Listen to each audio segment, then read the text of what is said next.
video.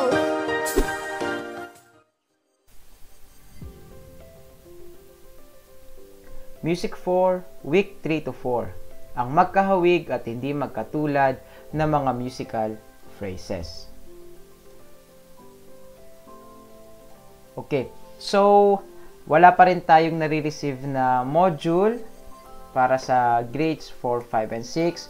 So ang ginawa kong lecture para sa inyo ay MELC based, o ibig sabihin ay nakabase ito sa ating most essential learning competencies. So ito yung kanyang mahahagip na learning competencies mula sa ating curriculum guide. So wala pa rin po tayong LEAP, kaya gumawa ako ng paraan para mai-discuss ko sa inyo kung paano natin malalaman ang mga magkahawig at hindi magkatulad ng mga musical phrases. Sa musika, ang pagsasama-sama ng mga note at rest ay humahantong sa pagbubuo ng mga melodic at mga rhythmic phrase na siyang nagiging mahalagang bahagi ng isang likhang pangmusika. So yung sinasabi natin na magkahawig at hindi magkatulad na musical phrases ay malalaman natin sa dalawang paraan. So merong paraan na rhythmic phrase at merong melodic phrase. So kapag rhythmic phrase, ito ay nakabatay sa rhythmic pattern ng mga nota at pahinga. So titingnan natin ay rhythmic patterns na napapaloob sa bawat phrase. Pag sinabi naman nating melodic phrase, ito ay nakabatay sa melodic contour o yung tinatawag nating daloy ng melodiya na napapaloob sa bawat phrase. Okay, so pag sinabi nating magkahawig children, hindi ibig sabihin ito ay tulad na tulad.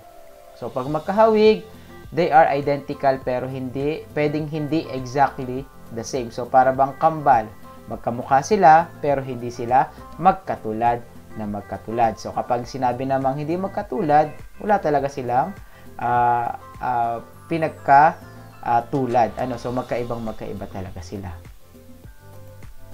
Okay, paraan sa pagtukoy kung magkahawig o hindi magkatulad ang mga musical phrases. Ito ay sa paraang rhythmic. So ang sabi dito, unang paraan, isa-isang tukuyin ang mga phrases awit. So kailangan matukoy nyo muna yung mga phrases para ma-identify ninyo yung magkahawig at hindi magkatulad ng mga musical phrases. Pangalawa, suriin ang mga rhythmic patterns, uri ng nota at pahinga na napapaloob sa bawat phrase. So tingnan ninyo ay rhythmic pattern. Ano ba yung mga uri ng nota at pahinga? Ito ba ay quarter note, half note? Yan yung mga yon. Half rest. Yan ang inyong titingnan. And then yung kanyang rhythmic patterns kung magkahawig ba or hindi. Kahulihan, alamin ang mga pagkakahawig at hindi pagkakatulad ng mga rhythmic patterns ng bawat phrase. So dito, aalamin nyo na kung magkahawig nga ba or hindi magkatulad ang mga rhythmic patterns ng bawat phrases. So kapag magkahawig, ibig sabihin, magkahawig yung musical phrase. So kapag hindi sila magkatulad ng rhythmic patterns, ibig sabihin, hindi sila magkatulad ng musical phrase. Okay, so halimbawa itong awit na to. Atin ko pong singsing. So, ang first step ay ating hatiin sa bawat musical phrase. So, bilangin natin. Patutugtugin ko yung atin ko pong singsing and then ating hati-hatiin yung piyesa into musical phrases.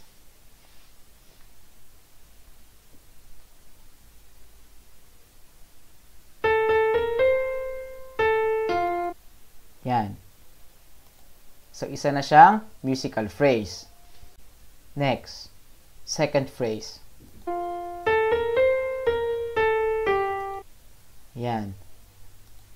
Second phrase. Next. Third phrase.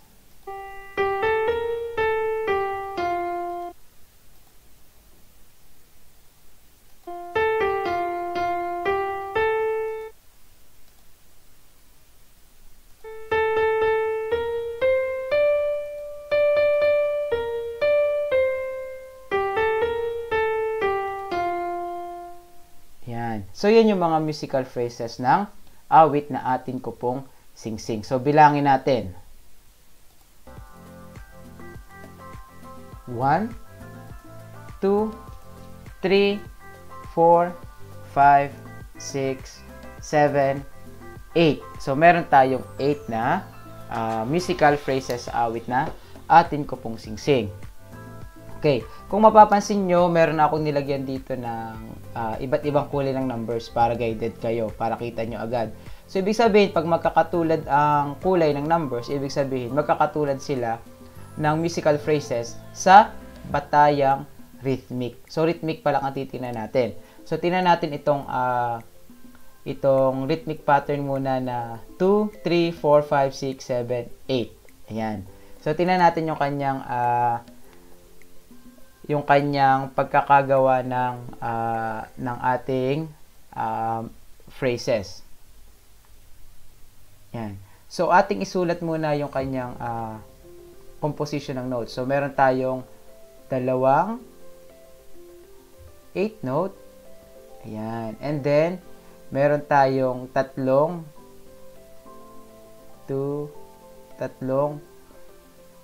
quarter note at meron tayong isang half note. Ito yung composition ng ating rhythmic patterns dun sa number 2. So, tingnan natin yung number 3. Ganun din ba siya? Meron ba tayong dalawang 8 note? Meron. Meron din ba tayong magkakasunod na tatlong quarter notes? Meron din. At meron din tayong half note dito. So, ibig sabihin, magkatulad nga itong 2 at 3. So, suriin natin yung ika-4 na musical phrase. Ayan. So, 8 note, meron din tayong tatlong magkakasunod na quarter note at meron din tayong half note. So, katulad din. So, kung mapapansin nyo, 5, ganun din. 6, ganun din. 7, ganun din. And, yung 8, ayan. Dalawang 8 note, tatlong quarter note, isang half note. So, kung mapapansin nyo, yung pagkakasunod-sunod, yun at yun din. So, hindi na siya nabago. So, sa pagdating sa rhythmic, ang magkakahawig na musical phrases ay number 2, 3, 4, 5, 6, 7, and 8. Sila yung magkakatulad. So, pagdating naman dito sa number 1, so, kung mapapansin natin, ibang-iba naman ang kanyang composition ng mga notes and rest. So, kung mapapansin nyo, meron agad siyang quarter rest, half rest, and then tatlong magkakasunod na 8 notes. Yan, and then meron tayong half note. So, disregard natin kung nakabaliktad o hindi. So, yun din naman yun. And then, may quarter note tayo, and then meron tayong half note. So, ibang-iba siya kesa dito sa rhythmic patterns na matatagpuan sa phrases na 2, 3, 4, 5, 6, 7, and 8. So, ang pinakaiba ay itong number 1.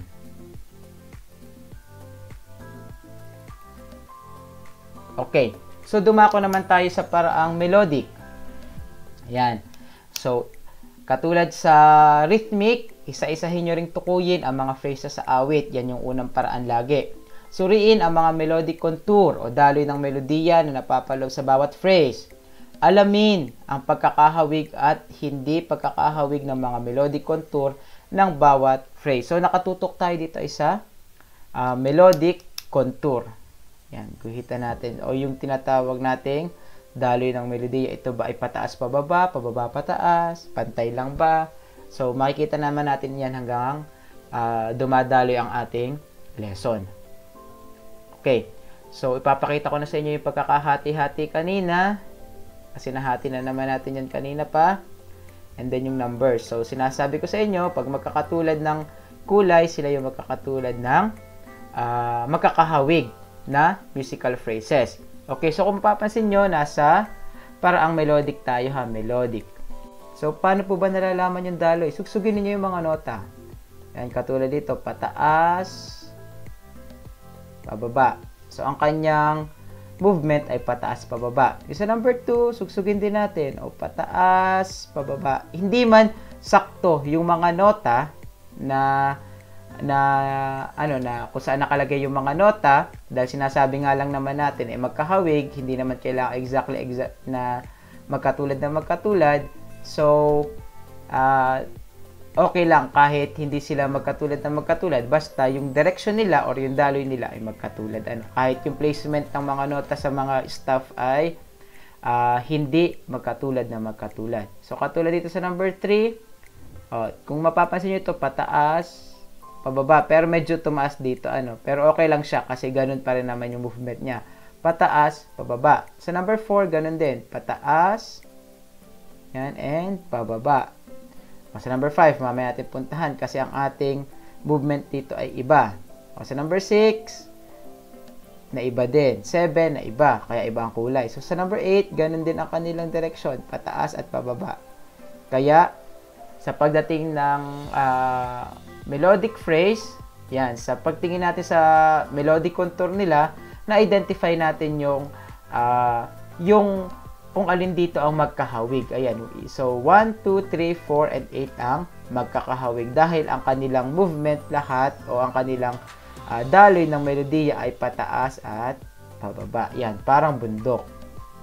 Okay, punta tayo sa measure number 5.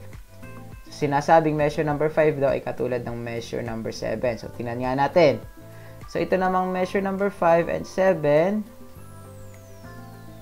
Ayan, so, nagsimula siya dito. So, pababa at pataas. So, para siyang letter U, pa ganun.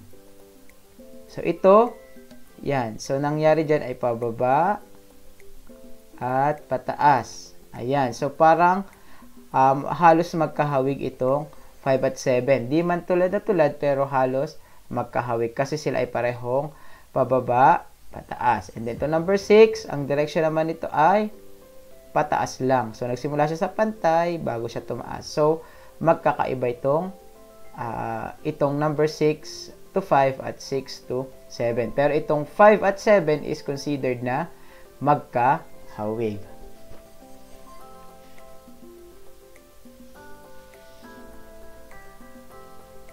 Magkahawig o hindi magkatulad na mga musical phrases, so rhythmic. So, titingnan naman natin itong ugoy ng duyan. Kung alin ba dito ang magkahawig at hindi magkatulad ng musical phrases sa paraang rhythmic. So, ang pagbabatayan natin ay yung kanyang rhythmic patterns. So, hatiin muna natin ang ating pyesa sa phrases. Yan. Pakinggan natin and then hatiin natin yung pyesa into phrases.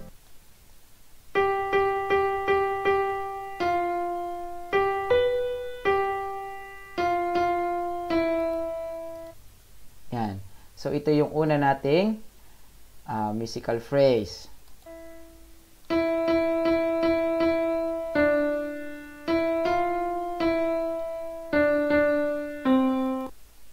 Yan. Pangalawang musical phrase.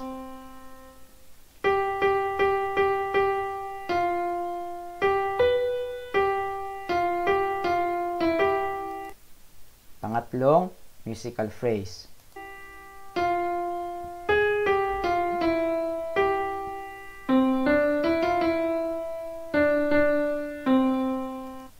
Yan. Meron tayong 4 na musical phrases. So, 1, 2, 3, at 4. So, pag rhythmic, tingnan natin ay yung mga nota niya. Mga nota at pahinga na napapaloob. So, kung mapapansin nyo, measure number 1 at measure number 2, sila, phrase number 1 and phrase number 2 ay magkatulad daw sila. Tingnan natin. So, first measure, yan, magkatulad na magkatulad. Second measure, quarter note, dotted quarter note, and 8 note. So, katulad na katulad din. So, dito, so, papansinin yung mga nota ha, yung uri ng mga nota, hindi yung placement nila sa staff. Ayan. So, ito, magkatulad na magkatulad din itong part na to. And then, itong last measure, quarter note, half note, quarter note, half note. So, itong 1 at 2 ay magkahawig pagdating sa rhythmic. So, itong 3 at 4, although ito ay katulad nito, yan, katulad niyan, ito rin, katulad, pagdating dito, naiba na.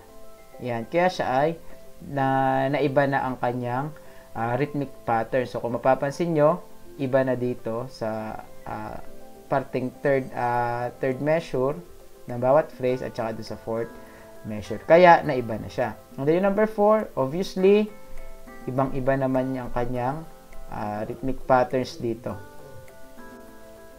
Okay, so ngayon naman atin namang suriin ang awit na Uggoy ng Duyan sa pamamaraang melodic. So daloy ng melodiya naman ang ating pagbabatayan. So kanina nahati natin ito into 4 measures, 1, 2, 3, 4. So kung mapapansin nyo, yung 1 at 2 pa rin ang magkatulad. So tingnan natin ang daloy ng kanilang melodiya. So dito, parehong pantay, bumaba. So dito, pantay, bumaba. And then, tumaas ng kaunti. Tumaas din ng kaunti. Tumaas pa. Tapos, bumaba ng bumaba. So dito, ganun din. Bumaba ng bumaba. So talagang magkahawig ang melodic contour ng first phrase at second phrase. So third phrase, although dito, sumabay siya ng ganun din ang movement, pero pagdating dito, ayan, so dito, naiba na siya. Naiba na yung movement ng ating melodiya. And then, sa number 4, obviously, ibang-iba talaga. So, hindi talaga siya katulad na musical phrase.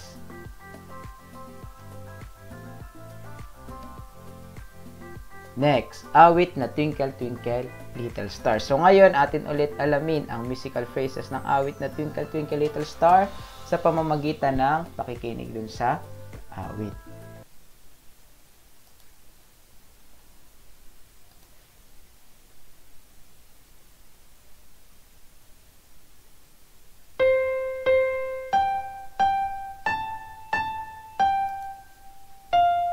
Number 1.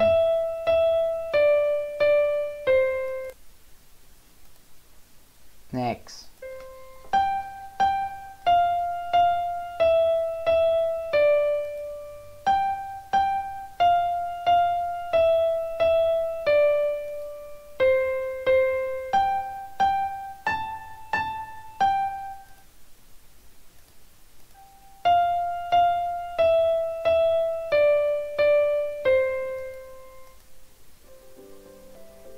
Yan. So, meron tayong 2, 3, 4, 5, 6. So, we have 6 musical phrases sa Twinkle Twinkle Little Star. So, ang ating pagbabatayan dito ay rhythmic. Ayan. Rhythmic. So, nakalagay dyan, lahat ay pula. Lahat ay magkakatulad. So, ibig sabihin, lahat daw sila ay magkakatulad ng rhythmic pattern. So, tingnan natin yung number 1. So, meron tayong quarter note. So, ayan, 4 na quarter note. Dito ay 2 quarter note and isang half note. Ayan, so kung mapapansin nyo, yung rhythmic patterns nito, tulad na tulad din dito sa 2. So, 1, 2, 3, 4, 5, 6. 6 na quarter note at isang half note. 1, 2, 3, 4, 5, 6. Yan. So, ito, ganun din. So, madali siya makita kasi simple lang naman yung pyesa natin. Yan. So, sila ay magkakahawig ang musical phrase sa pamamagitang rhythmic. Next. So, ngayon naman, melodic. Kanina nahati na natin ito. So, lagyan natin ng number sa melodic part niya. So, ang naiba dito ay 1 at 5. So, suriin agad natin ay 1 at 5. Tingnan natin ang kanyang daloy ng melodiya o yung melody contour. Ayan. So, ito kasi magkatulad itong phrase na to. Ito at saka ito. Tulad na tulad sila. So, talagang yan ay magkahawig. Ayan o. Pantay, pantay, pantay. Tapos bumaba. Do, do, sol, sol, la, la, sol. Ito ganun din. Kaya tulad sila ng tinatawag natin na na melodic phrase or yung melodic contour. Kaya magkahawig yung 1 at 5. So 2, 3, 4, and 6, sila daw yung magkakatulad. Bakit kaya? So kung susugsugin natin ito, lahat ito ay pababa. Ito, from here, pababa din siya. Ito ay pababa din. And then yung number 6 ay pababa din. Ayan. So, ang magkakatulad dito ay 1 at 5, tapos 2, 3, 4, and 6 sa pagdating sa pamamagitan ng melodic phrases or melodic contour. Kung may mga tanong pa kayo, pwede kayo mag-message sa aking Facebook Messenger account, Ryan Chester Manzanares, sa aking Instagram account, chester.manzanares, at pwede rin kayo mag-email, ryanchester.manzanares@deped.gov.ph.